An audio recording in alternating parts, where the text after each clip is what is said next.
we're going to go over a couple examples of how to use the window method. So this is the general form of a quadratic trinomial. And when we have an example that our a value, so the coefficient to our x squared term, which in this case is 2, if this number isn't a 1, that's when we want to use the window method.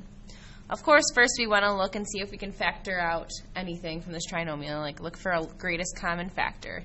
But nothing goes into 2, 3, and 5 except for 1, so we don't have a greatest common factor here. So we're going to jump right to the window method.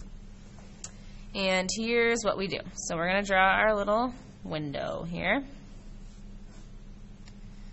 So you're always going to put your first term, your quadratic term, in the upper left-hand corner. So 2x squared will go there.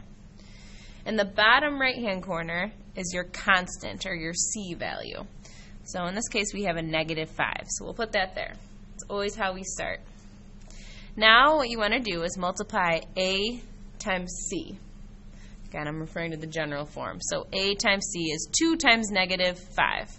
And I'm going to put this over here to the side somewhere.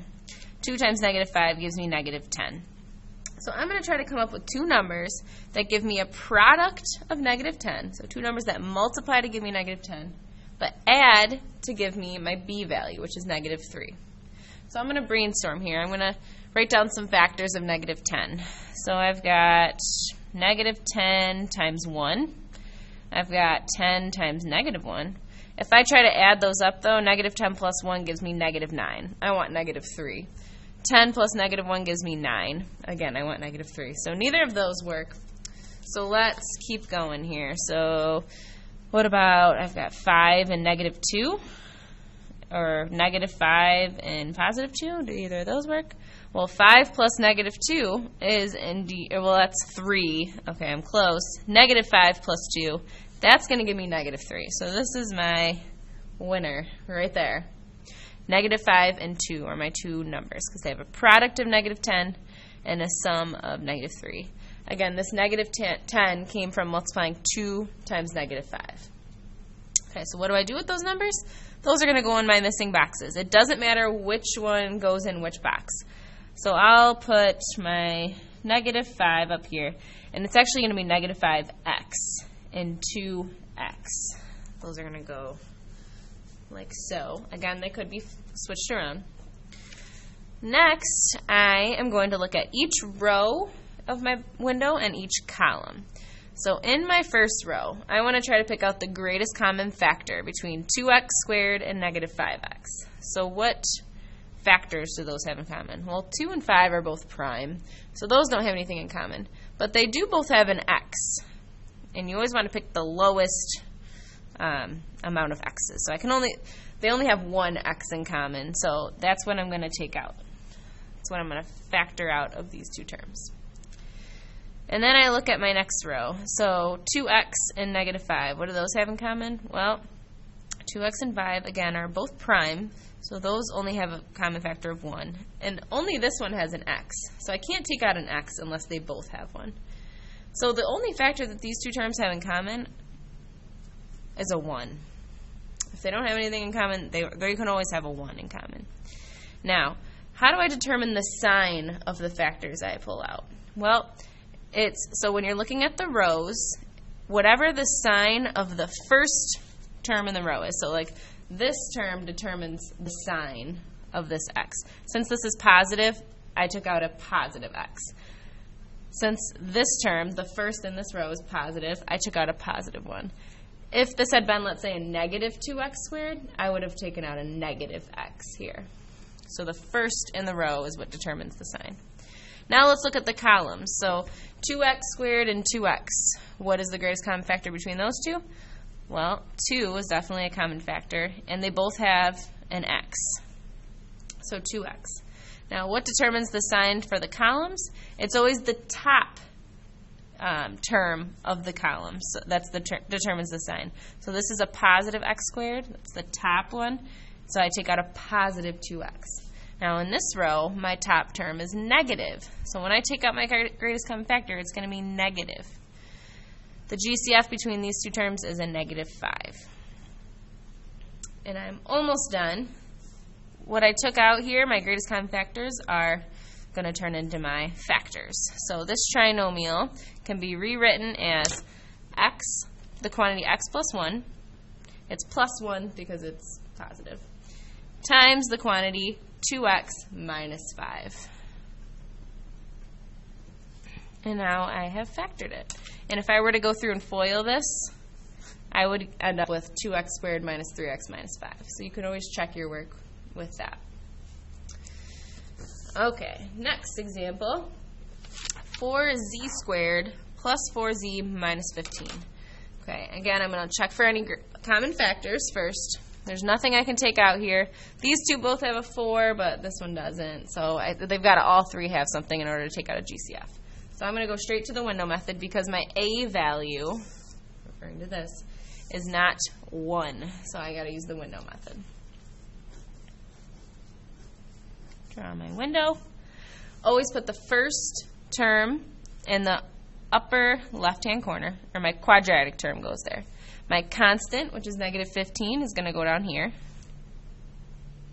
And now I need to try to come up with these two missing boxes. So to do that, again, I multiply A times C. So this coefficient times my constant. 4 times negative 15 gives me negative 60. So again, I'm going to come over here and do some side work because I need to now come up with two numbers that are going to give me a product of negative 60 and a sum of positive 4. I need to multiply to negative 60 and add to 4. So let's brainstorm. Oh, let's see. I know negative 12 times 5 is 60. I know positive 12 times negative 5 is 60. I know 2 times negative 30, negative 2 times 30. All these things are going to multiply to give me negative 60. Oh, there's also negative 10 times 6, positive 10, and negative 6. So let's check and see if any of these factors add to get positive 4. That's negative 7, 7, negative 28, 28, negative 4. Oh, there's positive 4. 10 plus negative 6 is positive 4. So those are my numbers. So those are, I'm going to put those in my boxes here. So I'll put 10z and negative 6z in the other. Those could have been flipped around. It would not matter. Okay, now is when I take out my greatest common factor. So I'm going to look at 4z squared and 10z first. What is the greatest common factor between those? That would be 2z. And then between negative 6z and negative 15, the greatest common factor is negative 3. It's the highest number that goes into both of them. Notice I took a negative 3 because the first term in my row was negative, so I took that sign with it. In this row, the first term was positive, so I took out a positive 2z. Okay, now I'm going to look at my columns, 4z squared and negative 6z. So what do those have in common? Again, the top term is what determines the sign, so it's going to be positive. Those have a 2 and a z in common. They both have a z, and then 2 goes into both 4 and 6. Between 10z and negative 15, 5 goes into both of those. Only the top one has a z, so I can't take it out unless they both have one. These were both positive because the top numbers in the columns were positive. And now I'm ready to write this in factored form. So I'm going to have 2z minus 3 as one of my factors. And then 2z plus 5, since this is positive. 2z plus 5 as my other. And now it is in factored form. Again, if I were to FOIL this, I should get what I started with. All right, let's look at one more example. Here we go. First step, always for factoring, is to check for a GCF. And hey, what do you know? 3 goes into all of those, all these terms. So 3 is actually my greatest common factor. So before anything, I need to take out a 3. When I undistribute and divide each of these by 3, I end up with y squared plus 21y divided by 3 is 7y. 36 divided by 3 is 12. So when I do that, I notice what I'm left with, my trinomial here, has an a value of 1. So I actually do not need the window method for this example. I'm simply going to come up with two numbers. Oh, there's the bell. two numbers that have a product of 12 and a sum of 7. I don't need to worry about the window method because my a value is 1. I can ignore the 3 for now. So I need them to have a product of 12. So let's see, I've got 12 times 1, 6 times 2, 4 times 3, and I want them to add up to 7, so that would be 4 times 3. 4 times 3 is 12, and when I add those together, I get 7. So those are my numbers. The 3 just stays where it is. But when I factor this trinomial, I get y plus 4, because that's a positive 4, and y plus 3, since that's a positive 3. And that would be factored.